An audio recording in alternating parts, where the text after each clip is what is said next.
in the other one. Ah, no, I have got it. Yeah. It's a very small paragraph.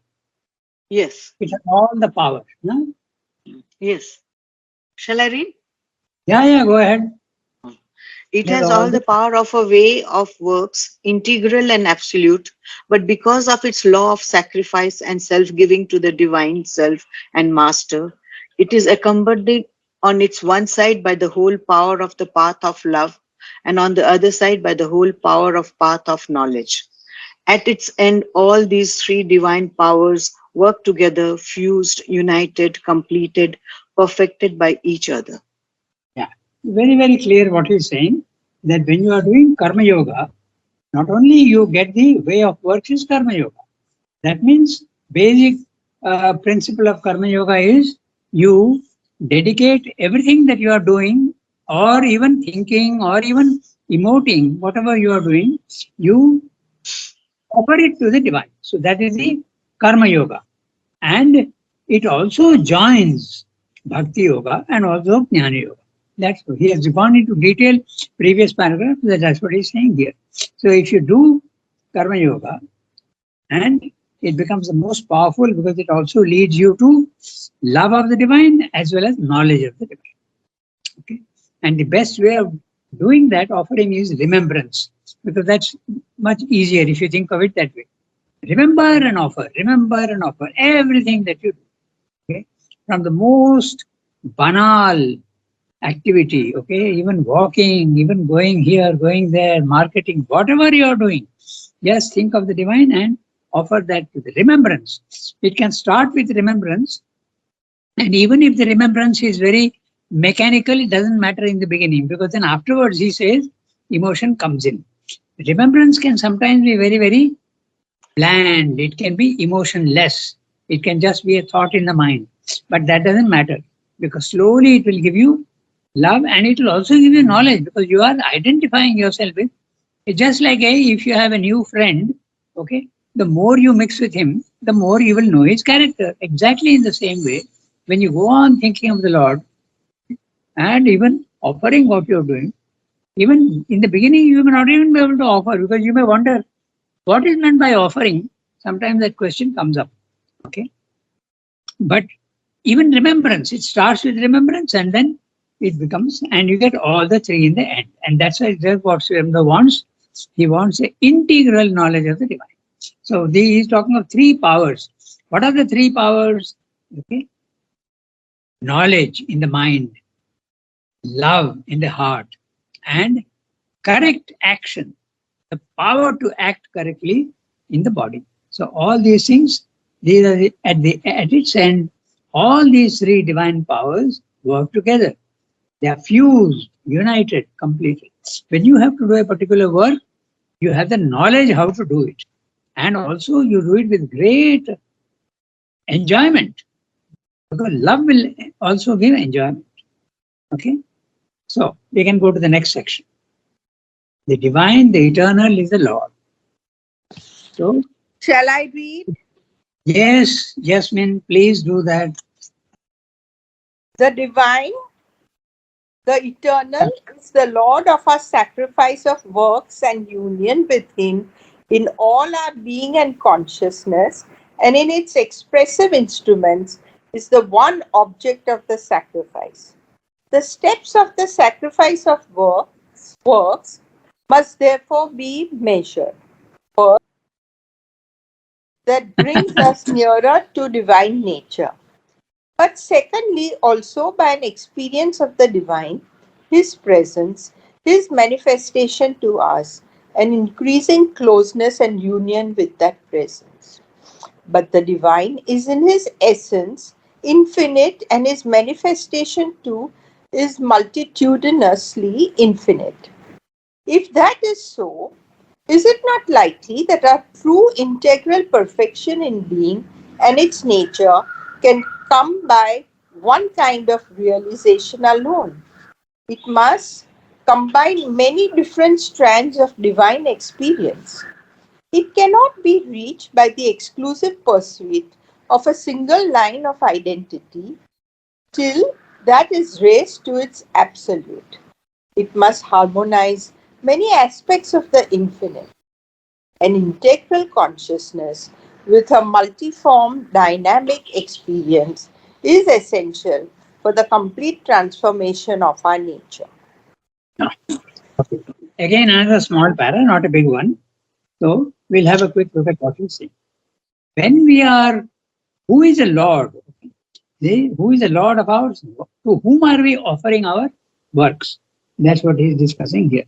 A servant in the house works for either the lady who is in charge of the house or the man. Okay, and in a factory, the worker is working for the manager or the owner of the business. So when we are also doing works, for whom are we doing? He is defining what this Lord is. The divine, the absolute supreme, the eternal, is the Lord of our sacrifice of works. Sometimes it is not like that. When we go to the temple, you go to Tirupati and you offer your money to, and you pray to Ganesh or you pray to Tirupati Lord or whatever. But ultimately, all these things travel to the supreme. That's what Srinath said earlier. Even if you give it to lower powers of the divine, it ultimately reaches the eternal. The divine, the eternal, is the Lord of our sacrifice of works. Note the word Lord, it means the personal aspect of the divine, not necessarily an impersonal aspect. Because he is discussing Karma Yoga. He is not discussing Jnana Yoga. In Jnana Yoga, there is no Lord. You are only trying to silence your mind. You are going to the impersonal aspect of the divine. So here, the Lord, okay, you are constantly imagining in yourself the Lord, and you can imagine in any way you want. And why Lord? Even Mother also is equal, because at the highest level, Mother and Lord are all same. The divine, the eternal, is the Lord of our sacrifice of works, and union with Him in all our being. And what is our being? Mind, life, and body, and consciousness. So, mind, life, and body, and consciousness. And in its expressive instruments, okay, is the one object of the sacrifice. What you want to do is, you want to unite your mind with Him, you want to unite your vital with Him, you even want your body to become one with His body. Because after all, He has a body. It may be a very subtle body, but it's a body. That is possible. I remind you of the very interesting experience that Pavitra had. Okay, he poured his subtle body into Mother's body. Okay, so it is possible for two bodies even to merge. He is talking of the union with Him in all our being and consciousness. Consciousness, we can understand that two consciousnesses merge, two vital substances can merge, but even the subtle bodies can also merge. The expressive instrument, body, mind, life are the expressions of the soul. The steps of the sacrifice of works must therefore be measured by, how do you know that you are succeeding? So he's saying this is how you understand. First, by the growth in our nature of something that brings us nearer to the divine nature. In other words, you start seeing that many of your limitations start becoming less and less intense, and finally they even disappear. So that is one sign that you are succeeding in your karma yoga. Okay? So the steps of the sacrifice of work must therefore be measured. How do you measure your own progress? First, by the growth in our nature of something that brings us nearer to the divine. In other words, your remembrance becomes easier and easier, easier and easier. Then you know that you are on the right line. Secondly, that's the first sign. Secondly, by an experience of the divine. That is even better. First of all, you see that your remembrance is going on increasing. In the beginning, you are only trying to remember the divine in some moments, in the morning when you get up, when you're going to sleep, when you're going to eat. But later on, you find that you are applying that remembrance everywhere, in whatever you are doing. That's the first one. Second one, you actually have the experience of the divine. Secondly, by an experience of the divine, His presence, you start feeling His presence everywhere. One way of seeing the presence is, when you have a problem, you refer to Him. And if your consciousness is sufficiently developed by them, the response is immediate. The response is immediate. But sometimes it may not be immediate, it may come after 10 minutes. Okay, you have a problem and you wonder what to do. This is my problem. What should I do? Ask him directly as though you are conversing with him, because he is there with you, sitting by your side. And when you do that, then sometimes if your consciousness is open, immediate answer is there. Immediately the thought comes into your mind as to what to do. But sometimes it may take 10 minutes, 15 minutes, sometimes it may take even half an hour, sometimes it may take even one day. But then when the answer comes, you must realize that, oh, this is the answer to my question. We often don't do that in the beginning. But the more the consciousness develops, the answer is very clearly perceived. So that's your nature. Growth of something that brings us nearer to the divine nature. Secondly, by an experience of the divine, his presence, his manifestation to us. You actually see him or hear him or feel his presence. An increasing closeness and union with that presence. But the divine is, in his essence, infinite, and his manifestation too is multitudinously infinite. You mustn't think of him only in one way. It can come to you through many, many ways. It can come as a thought, it can come as an emotion, it can even come as a subtle physical presence. You will feel him there with all the time, with you all the time. But this divine is, in his essence, infinite, and his manifestation too is multitudinously infinite. If that is so, it is not likely that our true integral perfection in being and in nature, okay? So we have to see what is meant by in being and in nature.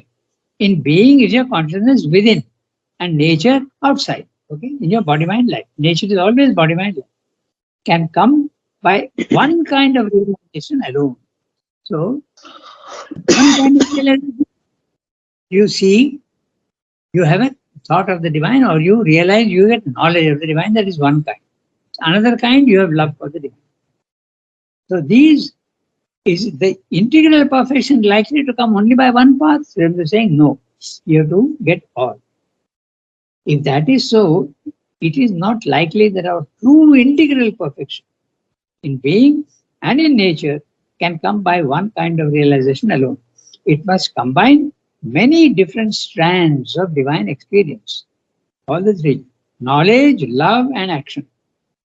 It cannot be reached by the exclusive pursuit of a single line of identity till that is raised to its absolute. So, he has told you earlier that if you are more, when you are starting your yoga and you are more inclined in your mind, okay, fine, start with that. But ultimately, you have to take it to your heart as well as your body.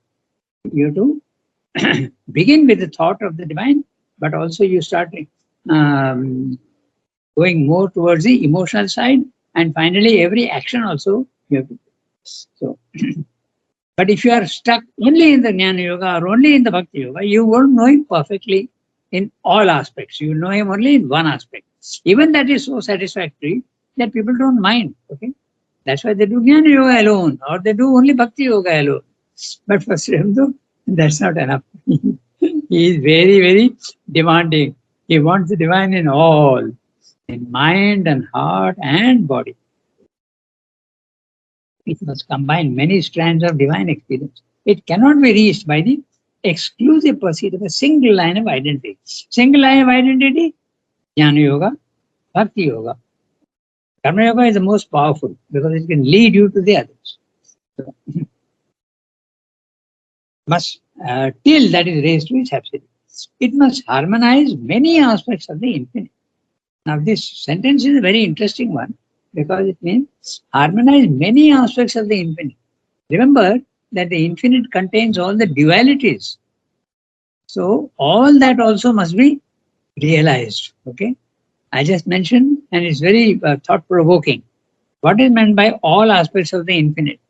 So, in the world, you have dualities, but both are not to be rejected but understood. For instance, he says, later on he will tell you, later on in the chapter, that discipline is very important at our level. But discipline means you have to follow certain rules. And rules are limitation. Rule means you can do this, but you can't do that. So there's a limitation. So discipline is very necessary, agreed. But what about the opposite of discipline? Total freedom. Freedom also is necessary. So that's why Srimdu says you have to combine both. Okay, you have to combine both freedom as well as discipline. Okay. Then he says, in fact, he says in the record of yoga, he says you have to combine dasyam with aishwaryam. Dasyam means you are a servant of the Lord, but at the same time you must be master of yourself. So, very difficult for the mind to understand how you can be servant and master at the same time. But this is what he means by many aspects of the infinite. Nothing is to be rejected. Okay, you have to think about it. An integral consciousness, I'm reading the last line. An integral consciousness with a multiform dynamic experience is essential for the complete transformation of our nature. Many yogis are not interested in the complete transformation. They are interested only in one aspect because it is so satisfying. But Srila wants 10 times more satisfaction. He wants satisfaction at the knowledge level, at the enjoyment level, love level, as well as action. Your action must be perfect in the world. There should be no ignorance and no wrong action. So that completes that para. Now we can go on to the next one, which is rather long. There is one fundamental perception. So Jasmine read just now. So who will read next? Any one of you? Sunki can read, or Archana Di can read. Go ahead. Okay, go ahead. There is one fundamental perception indispensable towards any integral knowledge or many-sided experience of this infinite. It is to realize the divine in its essential self and truth unaltered by forms and phenomena. Otherwise, we are likely to remain caught in the net of appearances or wander confusedly in a chaotic multitude of cosmic or particular aspects. And if we avoid this confusion, it will be at the price of getting chained to some mental formula or shut up in a limited personal experience. The one secure and all reconciling truth, which is the very foundation of the universe, is this, that life is the manifestation of an uncreated self and spirit. And the key to life's hidden secret is the true relation of this spirit with its own created existences. There is behind all this life the look of an eternal being upon its multitudinous becomings. There is around and everywhere in it the envelopment and penetration of a manifestation in time by an unmanifested, timeless, eternal. But this knowledge is valueless for yoga. If it is only an intellectual and metaphysical notion void of life and barren of consequence, a mental realization alone cannot be sufficient for the seeker. For what yoga searches after is not truth of thought alone or truth of mind alone, but the dynamic truth of a living and revealing spiritual experience. There must awake in us a constant indwelling and enveloping nearness, a vivid perception, a close feeling and communion, a concrete sense and contact of a true and infinite presence always and everywhere. That presence must remain with us as the living, pervading reality in which we and all things exist and move and act, and we must feel it always and everywhere, concrete, visible, inhabiting all things. It must be patent to us as their true self, tangible as their imperishable essence, met by us closely at their inmost spirit.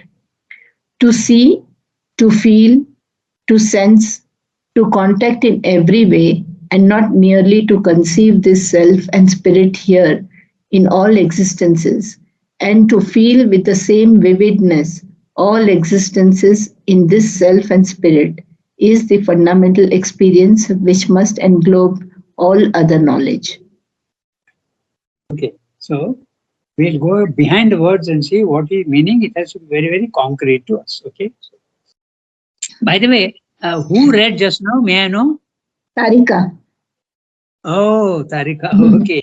I thought so, but I wasn't 100% sure. That's why I'm asking. Yeah. Okay. So now we'll try and go behind the word.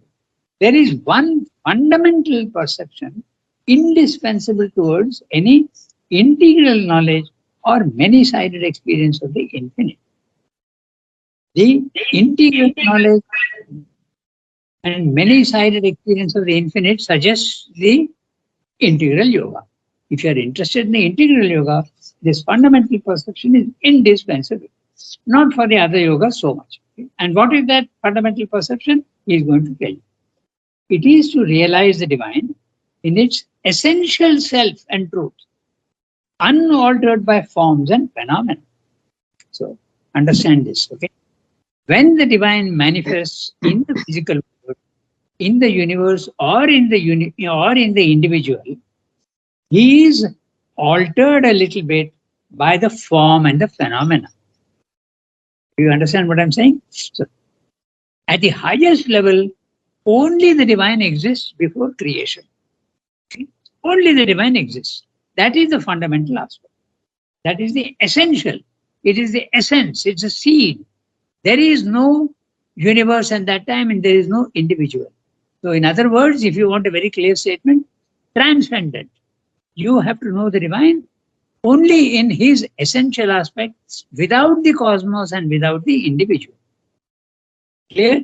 Because when he comes into the universe, he is hidden by the universe, he is conditioned by the universe, or he is altered by the universe. So you have to understand all these words. Unaltered by forms and phenomena.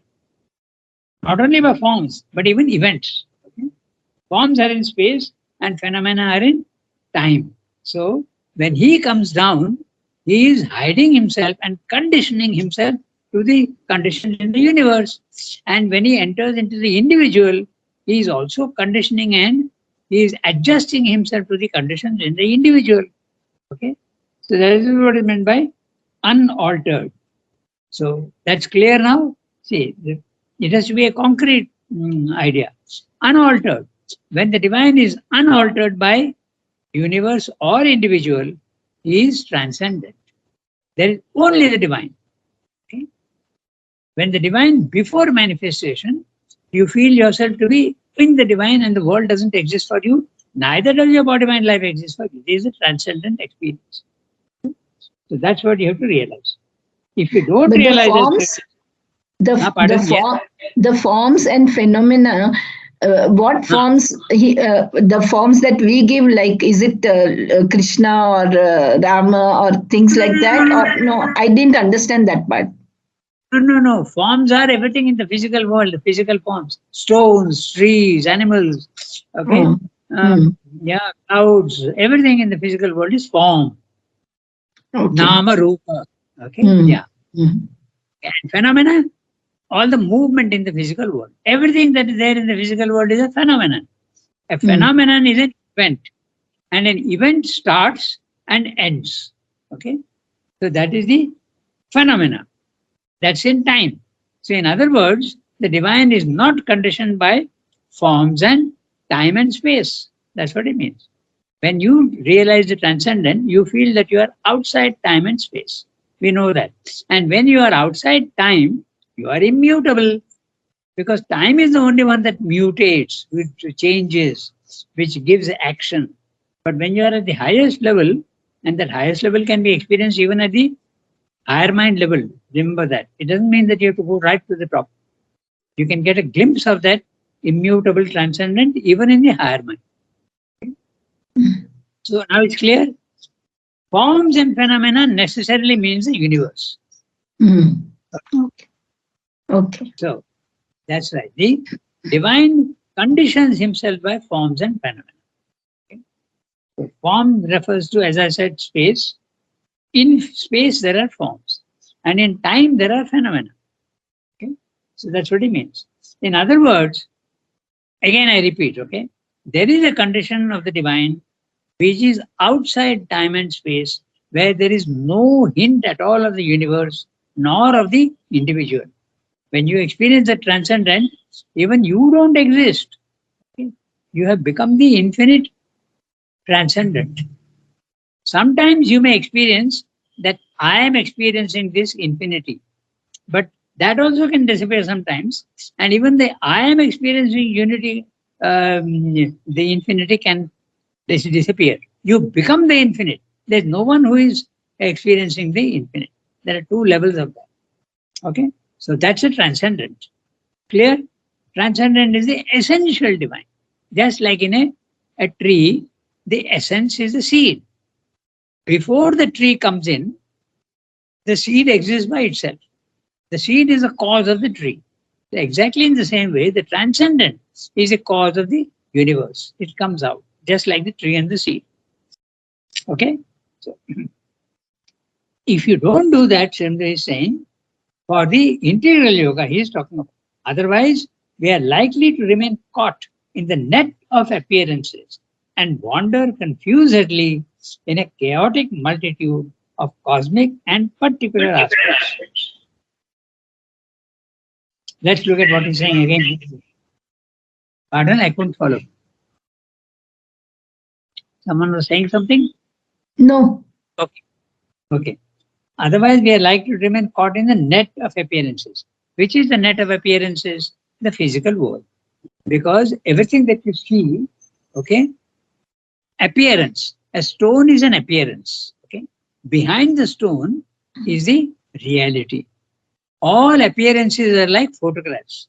They represent to a certain extent what you are seeing, but they can disappear. The photograph can disappear. But the actual thing, what the photograph is representing, does not disappear. That is permanent. Exactly in the same way, everything that you see in the physical world is appearance only. Okay? All forms are appearances because today they are there, tomorrow they may disappear. Okay? Just like a photograph or an image. Okay? That's what it means. Otherwise, we are likely to remain caught in the net of appearances. In other words, if you are caught in the net of appearances, you will be like any other man, normal man, who is seeing the physical world, seeing his friends, seeing the trees and the animals and everything, and thinking that that is the reality. That is what is meant by caught in the net of appearances. But when you realize that the physical world is only appearance, that it is only name and form, and you have to go to the reality behind that name and form, then you are not caught. Okay? And you wander confusedly in a chaotic multitude of cosmic or particular effects. So even if you go to the spiritual level only through one way, you are caught in the cosmic. You think that that's the end, but that's not necessarily the end. Or you can even, the particular cosmic aspect is when you are stuck in the spiritual. Pardon? I didn't follow. There was a so multitude of cosmic, even at the spiritual level. Okay, even at the spiritual level, there can be a limitation. And particular aspect, he is talking of the you are thinking that the divine is within you. Okay, so that is the other aspect. You can get either stuck at the cosmic level or at the particular aspect. You think that the divine is there within you, but that's not the only experience. And if we avoid this confusion, it will be at the price of getting changed to some mental formula or shut up in the limited personal experience. The mental formula can come when you are in the spiritual plane of consciousness. You are limited only to that. Like the Jnana Yogi or even the Bhakti Yoga or limited personal experience, the Bhakti Yoga. Okay? You see the divine within yourself. Both are incomplete. That's what Srindra is saying. It is wonderful to have the experience of the divine in your heart. It's wonderful to see the transcendent experience. But it's not enough. That's what Srindra is saying. It's very much enough for those who experience it. They are so satisfied that they tend to get stuck in it. But Srindra, as I told you, wants total, integral knowledge of the divine. So he wants all the aspects. And that is the reason why everybody is not meant for the integral yoga. Some are meant for the Jnana Yoga, some are meant for the Karma Yoga, some are meant for the Bhakti Yoga. And this is not a negative statement. It's not a criticism. Every soul has got its own destiny, and that's perfectly okay. There's no problem at all with that. Just like someone becomes an engineer, someone becomes a doctor, someone becomes a psychiatrist. Okay, there's no problem with that. There's no problem at all. But Sri Aurobindo wants you to have integral experience of the divine. So I go to the next sentence. The one secure and all reconciling truth, which is the very foundation of the universe, is this, that life is the manifestation of an uncreated self and spirit. And the key to life's hidden secret is the true relation of the spirit with its own created existences. This is a very interesting sentence, and we'll look at it very carefully. So, what is that all reconciling truth which he wants? The Jnana Yoga does not lead to all reconciling truth. It only gives you knowledge of the divine. The Bhakti Yoga does not give you all reconciling love, because truth may escape. You may not have knowledge when you have only love for the divine. So satisfying that you are stuck in that and you don't want anything else. So, Sri Aurobindo is wanting one secure and all reconciling truth, which is the very foundation of the universe. And what is that foundation of the universe? It is this, that life is the manifestation of an uncreated self and spirit. Now note that. The uncreated self and spirit is the transcendent, because the divine is uncreated. He has always existed and he will always exist. The world is, on the contrary, created. It may not be created in time, okay, but it has been created.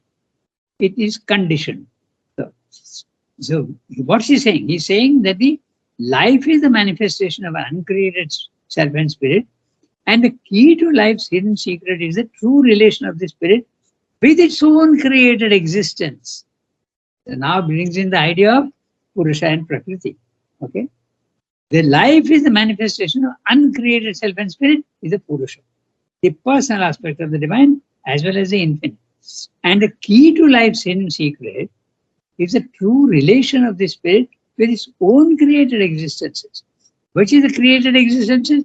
The universe, and the universe is producing the individual forms. So you have to understand the relation of the divine to matter, to the universe. And that's exactly what Sri Aurobindo wants. He is repeating the same idea in different words. He wants to marry the spirit with matter.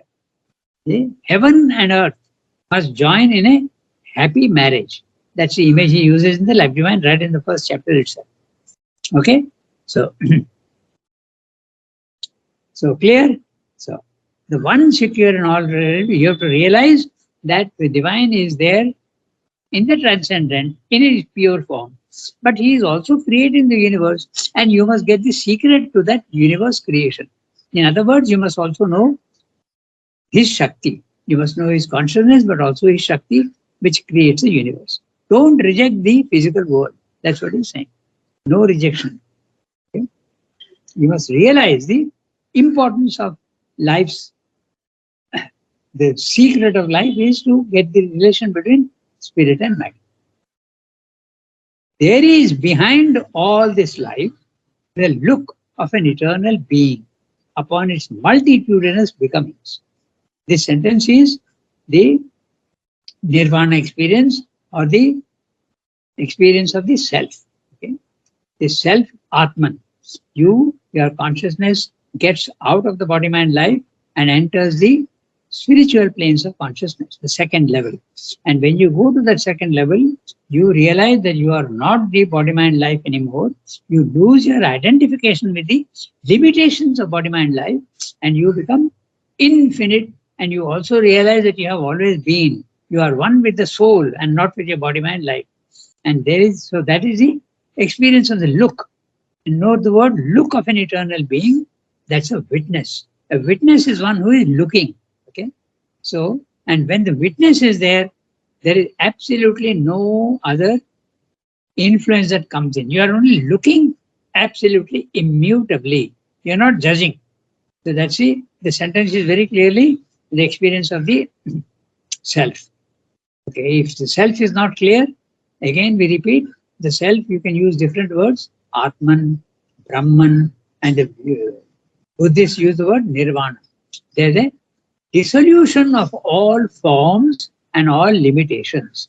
And you enter into a consciousness which is infinite, eternal, featureless, absolutely without any features. No form, no shape, no color, nothing. But absolutely real and immutable. It is absolutely static. Why is it static? Because it is perfect. It doesn't need to change. Okay.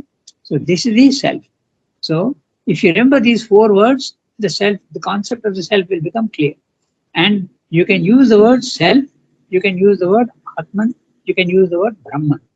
So sometimes the word Brahman is used in the sense of the highest, but when you speak of the Brahman, it is this immutable aspect of the divine, the impersonal. There is no person there. Okay, you don't see God in a personal form. So that's the and it is a consciousness that is looking at everything. You yourself become that witness. You are judging everything. You are not even judging yourself. You are looking at all the limitations of your body, mind, life without feeling any sense of guilt or of limitation or of even um, sorrow or redundance. You just see everything calmly, quietly. That is the sentence.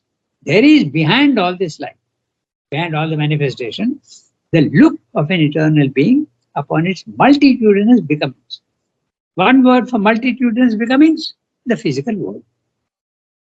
Multitudinous suggests the many, and becoming is a constant movement. Okay. So I'm trying to impress upon you the word of those use of words. Multitudinous, the many. Okay? You don't see the oneness. You see only the forms, different forms, infinite forms. And becomings, you see constantly movement. But the higher level of where you go into the eternal being, there is no movement there. It's not becoming, it is being. Okay? That's why I use the word being. Being and becoming are opposites. Being is static, infinite. Becoming is in time and space and limitations. But this knowledge is valueless for yoga if it's only an intellectual and metaphysical. Oh, it's time, we have to stop here. But this knowledge is valueless for yoga if it's only an intellectual and metaphysical notion. It must become an experience. That's what Surendra is saying. We'll stop here for today. But this sentence, remember this sentence, and we can make a note of this. But this knowledge is valueless for yoga if it's only an intellectual and metaphysical notion, void of life and barren of consequence. And that's usually what happens. Because when you experience and you go there is no power. There's only a blank, powerless look. It's only a knowledge you get, but you don't get any power normally. Okay? You can, but that's not always usual. So this is what he's saying. If you experience the self, and you can't put that into the physical world. Why? Because the body, mind, life continues in its old habits. Imperfections exist. That's why a yogi at a very high level of consciousness also, very often you will be seeing, he's doing very ordinary things. And you may wonder, how is he a yogi? Okay. Sometimes they use very vulgar words also, and they do also things which you may not approve of. Okay. So this is what he's saying. So today we stop here. All right. So I think Lakshmi Jyoti is there on the line and she has muted herself. But I am requesting you, Lakshmi Jyoti, to connect to the correct the website. Okay. Otherwise, there is a little bit of a disturbance. Okay. Yeah, you can hear me now. You have unmuted yourself. All right, we stop here today. Au revoir, everybody. Au revoir, merci, bonne journée, Ranganath. Hey, everyone. Happy. Okay.